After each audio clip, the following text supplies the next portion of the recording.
Welcome back to the show, folks.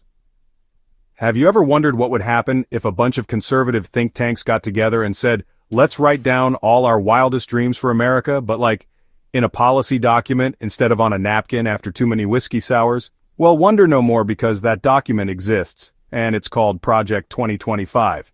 Now, you might be thinking Project 2025 sounds like a catchy name for a sustainable energy initiative or maybe a plan to finally get those flying cars we were promised. But no.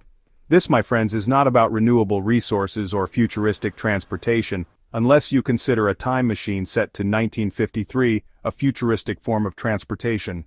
Today we're going to dive headfirst into this conservative honeypot, exploring how this initiative could dramatically reshape the federal government and its policies, potentially affecting millions of Americans. Buckle up, folks, because this is going to be a bumpy ride. Let's start with Chapter 1 of this soon-to-be banned book, Civil Rights. Now, you'd think in the 21st century a document like this would be all about progress, about equality, about ensuring everyone has the same opportunities. You'd think that, and you'd be adorable for thinking that, because Project 2025, in all its infinite lack of wisdom, seems to think that the best way to move forward is to simply rewind the tape. We're talking about rolling back regulatory protections and slashing funding for social welfare programs, all under the guise of fiscal responsibility. But let's call it what it is, a systematic attempt to reverse decades of progress on civil rights and equity. And who would be hit hardest? You guessed it. Marginalized communities, especially Black and brown Americans. It's like someone looked at the civil rights movement and said, you know what, that whole equal rights thing? Bit overblown. Let's just undo all that. It's enough to make you wonder if the people behind this have ever actually spoken to anyone from a marginalized community outside of telling their gardener where to plant the petunias. Next up on our dystopian road trip healthcare. Now, you might remember a little something called the Affordable Care Act, a piece of legislation that, while imperfect, expanded health insurance coverage to millions of Americans. Well, Project 2025 looks at the Affordable Care Act the same way a toddler looks at a plate of vegetables, with disdain and a strong desire to fling it across the room. Their solution? Repeal it, of course. And while they're at it, why not throw in some deep cuts to Medicaid funding for good measure? Because who needs access to affordable health care when you can have thoughts and prayers? That's right, folks. Under Project 2025, access to healthcare could become a luxury only the wealthy can afford, while everyone else is left playing a game of medical roulette. And let's not forget the impact this would have on people with pre-existing conditions. Remember when having a pre-existing condition could prevent you from getting health insurance? Well, Project 2025 wants to take us right back to those good old days. Because nothing screams progress like denying people healthcare based on factors beyond their control. Hold on to your textbooks, folks, because Chapter 3 is all about education, or as Project 2025 likes to call it, a great way to funnel public money to private institutions while further entrenching inequality. Their grand plan? Defund public education, of course, because who needs well-funded public schools when you can have vouchers? Yes, under Project 2025, parents would get vouchers to send their kids to private schools, which sounds great on paper, unless you happen to live in a rural area or low-income neighborhood where private school options are about as common as a unicorn riding a Segway. And it gets worse.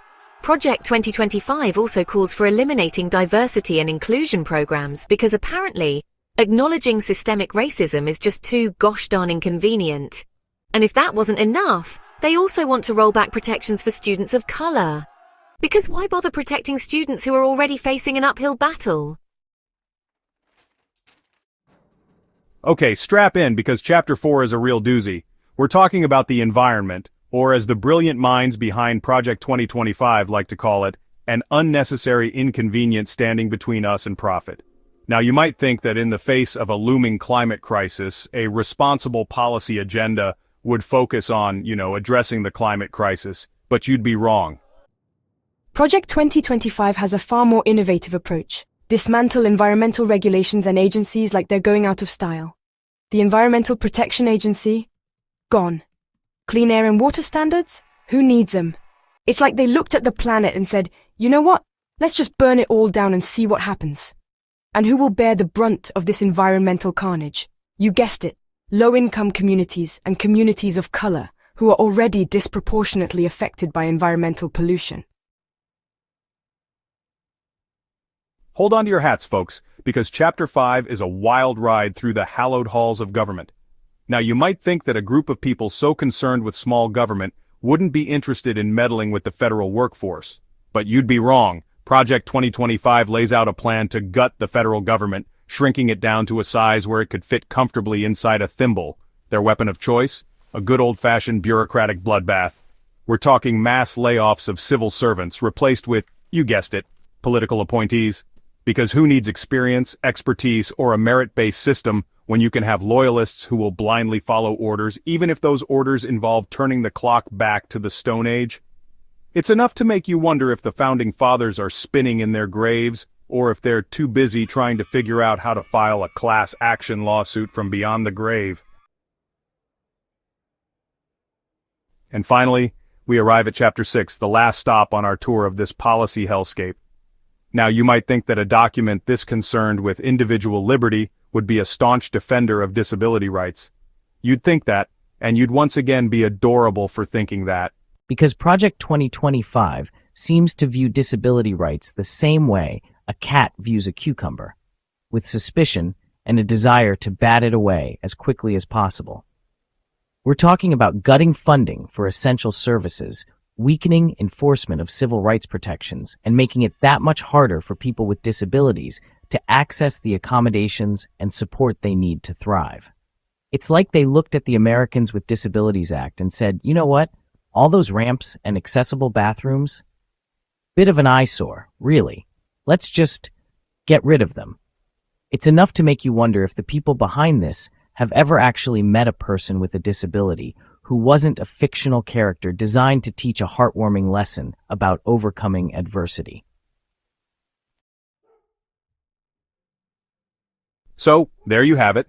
Project 2025, a blueprint for a future that looks a lot like the past, where the rights of marginalized communities are trampled on, healthcare is a privilege, not a right, education is segregated, the environment is plundered for profit, and the government is run by a bunch of unqualified cronies. In summary, Project 2025's proposed policies could lead to substantial changes in various sectors, potentially affecting the rights, services, and opportunities available to many Americans, particularly those in marginalized communities. It's a chilling vision of the future, and one that we should all be deeply concerned about. This isn't just about politics anymore, folks. This is about our future, and the future of generations to come. So stay informed, stay engaged, and for the love of all that is good and decent, let's make sure this dystopian fever dream never becomes our reality.